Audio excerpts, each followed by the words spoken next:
Welcome to Around the Peninsula. I'm Airman Kristiana Scott. The terrorist attacks of September 11th forever changed the lives of many Americans. And since that day, people have honored the memory of those lost in many different ways. Specialist John Barry climbed up to see how Area 2 CrossFitters paid their respects. CrossFitters from Area 2 usually have a daily workout to stay in shape and stay motivated. But Major Don King tells us why CrossFitters from Yongsan and Osan came together at a Yongsan gym. Today we're remembering the 9/11 event so that we climb the same distance of the North and South Tower. They began their 9/11 memorial workout of the day, simulating a climb the height of the Twin Towers. There you go. You got it, man. With more than 20 Area 2 CrossFitters completing a 15-foot rope climb 182 times. Just the camaraderie with everybody here. It's great to be involved with a bunch of people that do CrossFit and like to come out and work out and have a good time. So. The group completed the 182 reps in roughly 30 minutes, putting forth a continuous effort and encouraging each other to push themselves for the workout. Fight Tonight CrossFit instructor Jim Thurman explains what this exercise means in relation to the event. The symbolism of our climb today, we completed 3,730 feet worth of rope climbs, which commemorates or is the height of the Twin Towers that fell during the 9/11 tragedy. And the CrossFitters paid their respects the best way they know how, with sweat and by pushing themselves in memorial to the lives lost on September 11, 2001. Specialist John Barry, Yongsan, Korea. The Area 2 CrossFitters workout was just one of many held worldwide by CrossFit gyms in honor of the lives lost. Service members at Camp Casey commemorated the anniversary of September 11th with a unique ceremony. Army Sergeant Sean McGuire tells us how this day holds new meaning for a few individuals. September 11th, a day that most Americans remember as a tragedy. But today, for PFC Felipe Feliciano, along with two other 2nd ID soldiers, September 11th, 2012 is a day of celebration as they became American citizens during a naturalization ceremony. Today I got my citizenship. I've been working on it for about 2 months now. I finally got it. I'm very proud to be a citizen. Hereby declare.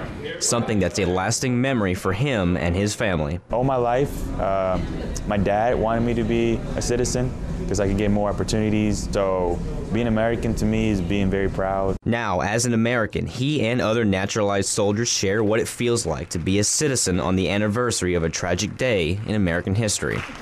I feel as if on September 11th, you know, it was a marking of a bad time for America, but today is actually a good day for me. So I feel as if I recreated the day. The soldiers who became American citizens today during the ceremony now have a positive reason to recognize September 11th. Army Sergeant Sean McGuire, Camp Casey, Korea. May God bless you, and may God continue to bless the United States of America. Camp Casey is planning to hold naturalization ceremonies once a month, allowing soldiers to become citizens.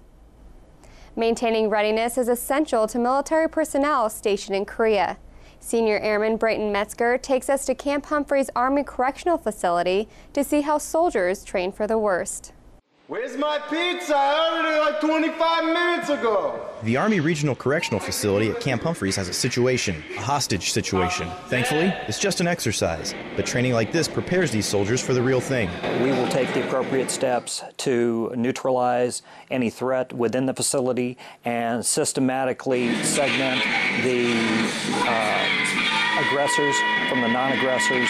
These prisoners seem to have control, but when the response team arrives, any feeling of control they may have quickly disappears. Even though the environment goes from quiet and calm to loud and confusing, squad leaders maintain control through coordinated movement. Well, we're going to make sure that they all work as one unit. We're going to have a whole line of shieldmen. From there, they're going to be working and moving as one single unit. We're going to have separate other actions going on at the same time, such as snatch and grab teams that'll be breaking the line, snatching the individuals, bringing them back behind the lines, patting them down and placing them in confinement. Training like this remains an important part of readiness for soldiers here, and they understand the importance of being ready. I am a 31 Echo, this is what I do, so I'm always ready. I always have my gear ready, the right state of mind, knowing what your job is. After order is reestablished, the team takes accountability of all personnel and equipment. Senior Airman Braden Metzger, Camp Humphreys, Korea. These exercises help the Army Correctional Facility prepare for unexpected events. Medics at Camp Casey are training to refine their skills to help save lives. Army Sergeant Sean McGuire tells us how their medical simulation training prepares them for combat. Medics from the 172nd Armored Battalion went for a ride at the Medical Simulation Training Center at Rodriguez Fire Range. They jumped inside mine-resistant ambush-protected vehicles and practiced egress drills. It was pretty neat. It was like a roller coaster ride, but it was a lot more tactical, and so you could actually feel as if you were in the vehicle and being rolled over. It's not all fun and games. They had to get wounded out along with themselves. It's all serious training for medics who will one day see combat. We do hands-on with them over each individual skill. Then they're tested on each individual skill to make sure they can keep up their EMS certificates. Once they've done that, we start gearing more towards the tactical portion. Here we're going to start you from the beginning of your patrol. Here's your mission brief. This is what's going on. Here's your team. We recover fire. Then we had to meet patients and treat their wounds immediately, as well as transport them up to a collection point.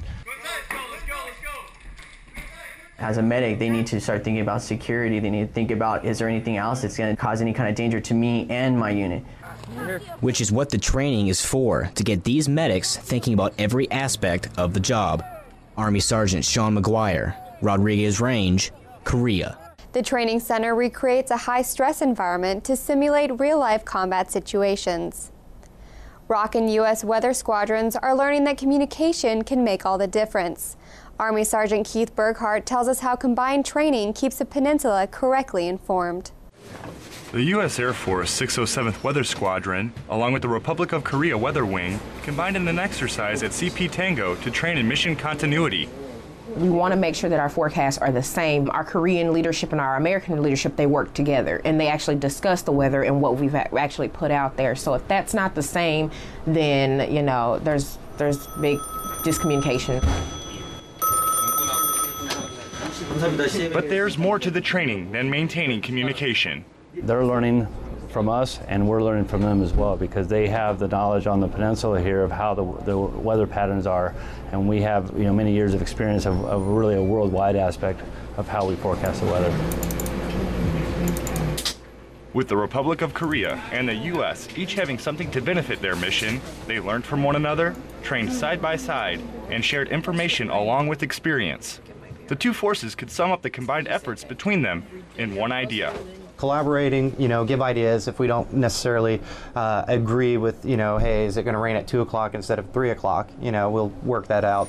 And inform the military community. Army Sergeant Keith Burkhart, CP Tango, Korea. This training only strengthens the 607th Weather Squadron and the ROC Weather Wing's working relationship. Community members from the Yongsan area gathered at the Dragon Hill Lodge for their 5th annual Fall Wine Fest. Specialist John Barry stopped in to find out what flavors were on display. A large crowd gathered in the Dragon Hill Lodge to sample wine from all around the world. The group got to enjoy not only an ample selection of wines, but descriptions and suggestions from knowledgeable servers. For those that are interested in wine, both the experienced wine drinkers and those that are just starting out, you can find a little bit of everything here.